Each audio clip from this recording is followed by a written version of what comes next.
അനിൽകുമാർ മറുപടി. അതുകൊണ്ട് ഇതിനെ മറികടക്കാൻ CPM തയ്യാറാവണം.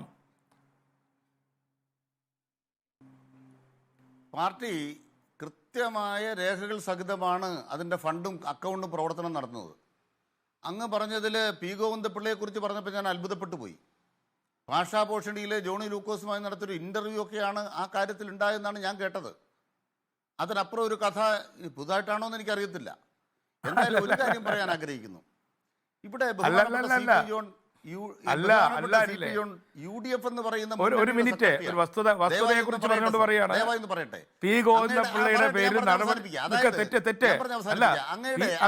മുന്നണി അല്ല, റോങ് മെസ്സേജ് പാടില്ല. അങ്ങയുടെ മുന്നണി റോങ് മെസ്സേജ് പാടില്ല. പി ഗോവിന്ദപിള്ളയെ നടപടിയെടുത്തത് ഭാഷാഘോഷ ഇന്റർവ്യൂവിന്റെ പേരിലല്ല. വ്യതിയാനം വരുത്തി. അത് നമുക്ക് നോക്കാം. എന്റെ അറിവതാണ്. കേസ് വരട്ടെ. അങ്ങയുടെ മുന്നണി വ്യതിയാനം വരുത്തി സ്വകാര്യ മേഖലയിൽ ഖനനം അനുവദിച്ചു. പറയട്ടെ, അങ്ങയുടെ മുന്നണി സ്വകാര്യ മേഖലയെ ഖനനം നടത്താൻ അനുവദിച്ച് അതിന്റെ ഭാഗമായി അഴിമതി നടത്തിയെന്നാണ് അങ്ങിപ്പോൾ ഇവിടെ ഒരു വാചകം പറഞ്ഞല്ലോ. ഏറ്റവും ഉയർന്ന ഇൻട്രീം സെറ്റിൽമെന്റ് കോർട്ട്, അങ്ങ് പറഞ്ഞ കോർട്ടാണ്. ഇൻട്രീം സെറ്റിൽമെന്റ് കോർട്ട് എന്നൊരു വാചകം അദ്ദേഹം അങ്ങ് പറഞ്ഞു. അതിൽ പറയുന്നത് എന്താണ്?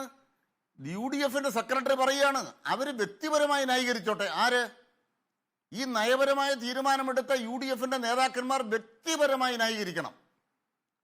ആര് ന്യായീകരിക്കണം? അവര് വ്യക്തിപരമായി ന്യായീകരിക്കണം. അന്വേഷണം നടക്കട്ടെ. സഖാവ് പിണറായി വിജയന്റെ ഗവൺമെന്റ് ഈ കമ്പനി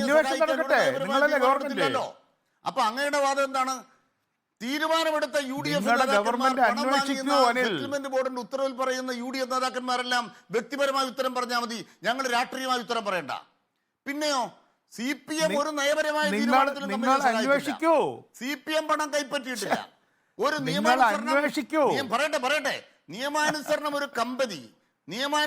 കമ്പനി ആ കമ്പനിയുടെ നടത്തിപ്പുകാർ നിയമപരമായി പ്രവർത്തനം നടത്തി. അത് നിയമവിരുദ്ധമാണെന്നൊരു വിധി വന്നിട്ടില്ല. ദയവായി ഒന്ന് കേൾക്കണം. കമ്പനിയുടെ നിയമപ്രകാരമുള്ള ഇൻട്രീം സെറ്റിൽമെന്റ് ബോർഡിന് അങ്ങ് പറഞ്ഞ ഈ പറയുന്ന ഇൻകം ടാക്സ് സെറ്റിൽമെന്റ് ബോർഡിന്റെ കടലാസ് തൊടാൻ അവകാശമില്ല. അങ്ങയുടെ ശ്രദ്ധയിലേക്ക് ഞാനൊരു നിയമത്തിന്റെ വകുപ്പ് എടുത്തുകയാണ്. Income tax 145I. എന്താ കാരണം എന്നറിയാമോ? നിങ്ങളിപ്പോ പറഞ്ഞല്ലോ കേസെടുക്കാമെന്ന് ചോദിച്ചല്ലോ. കുഞ്ഞാലിക്കുട്ടിയുടെ പേര് കേസെടുക്കാമല്ലോ എന്നോട് ചോദിച്ചല്ലോ. കേസെടുക്കാൻ പറ്റത്തില്ല. എന്തുകൊണ്ട് കേസെടുക്കാൻ പറ്റത്തില്ല?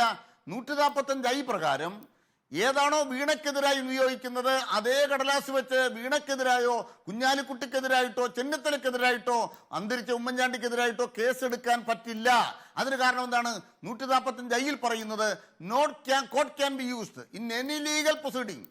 ഇത് തെളിവായിട്ട് ലോകത്തെ ഒരു സ്ഥലത്തും ഉപയോഗപ്പെടുത്താൻ പാടില്ല എന്ന് ഇൻകം ടാക്സ് ആക്ടിന്റെ 245I 245I ഞാൻ മുമ്പ് 145 പറഞ്ഞു, 245I. അതിനർത്ഥം എന്താണ്?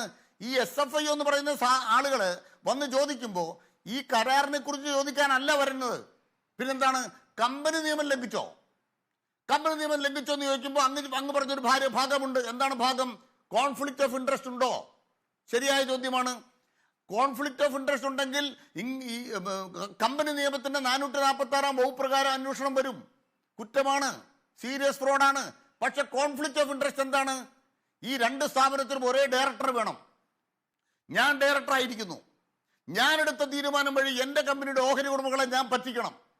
അങ്ങ് ദയവായിട്ട് ആ 446 വകുപ്പ് നിർത്ത് വായിച്ചു നോക്ക്. Companies act. ഒരു SFIക്കും ഈ കരാറിനെ കുറിച്ച് അന്വേഷിക്കാൻ അവകാശമില്ലെന്ന്. നിങ്ങൾ രണ്ട് കമ്പനികൾ തമ്മിൽ സേവനം നടത്തിക്കഴിഞ്ഞാൽ ആ സേവനത്തിന്റെ ഗുണനിലവാരം പരിശോധിക്കാനുള്ള അധികാരം അവർ തമ്മിൽ ഇല്ലെന്ന് കമ്പനി നിയമത്തിൽ അവർക്ക് പ്രധാനപ്പെട്ട പ്രശ്നം. തമ്മിലുള്ള നോൺ ഡിസ്ക്ലോഷർ എഗ്രിമെന്റിൽ ഈ വിഷയം എന്നുള്ളതാണ് കർണാടക ഹൈക്കോടതിയിൽ നടന്നിട്ടുള്ള വാദപ്രതിവാദങ്ങൾ.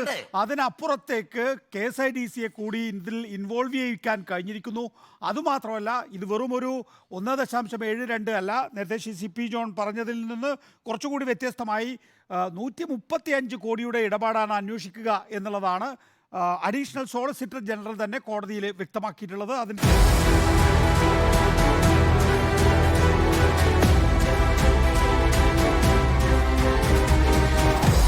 Debate with MV Nikesh Kumar.